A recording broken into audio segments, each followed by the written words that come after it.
16 and one of my best girlfriends was still 15, we heard that you could get out of school early if you went to the Niagara Peninsula, supposedly to pick fruit. So we thought that was a great adventure and quickly signed up for it. And our parents didn't object because they had no idea what we were going to be doing when we got there. A family friend drove Joan and I to Toronto and put us on the train to Vineland, which is where the two of us spent the summer. And a farmer came with an open flatbed truck, and he drove us to this large building, and the dining room was on the main floor, and the showers and the laundry, and a dorm was on the second floor. We were assigned a cot. Fortunately, I think we were beside each other. And the next morning, the farmers arrived to pick us up, and my farmer was Mr. Curry. He had a small farm, so only 2 or 3 of us got in his truck, and I spent really the whole summer working for the one farmer.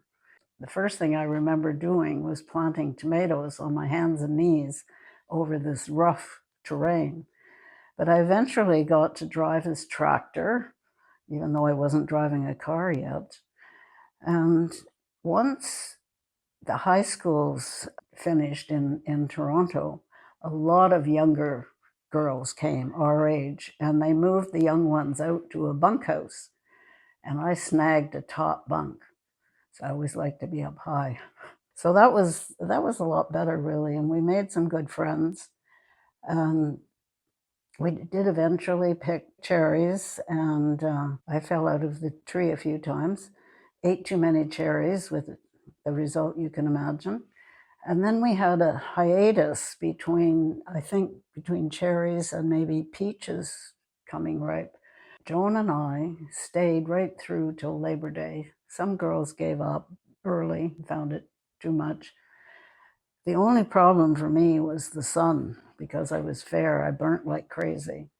But we're going home on the train, just the two of us. And I look at my friend and I say, Joan, I spent the whole summer, I only have $3 left. She said, well, you're lucky, I only have 3 cents.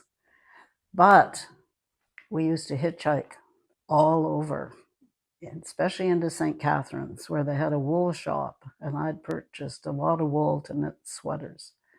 When I went to high school, the teen uniform for girls was pleated skirts and baggy sweaters, and I made my own.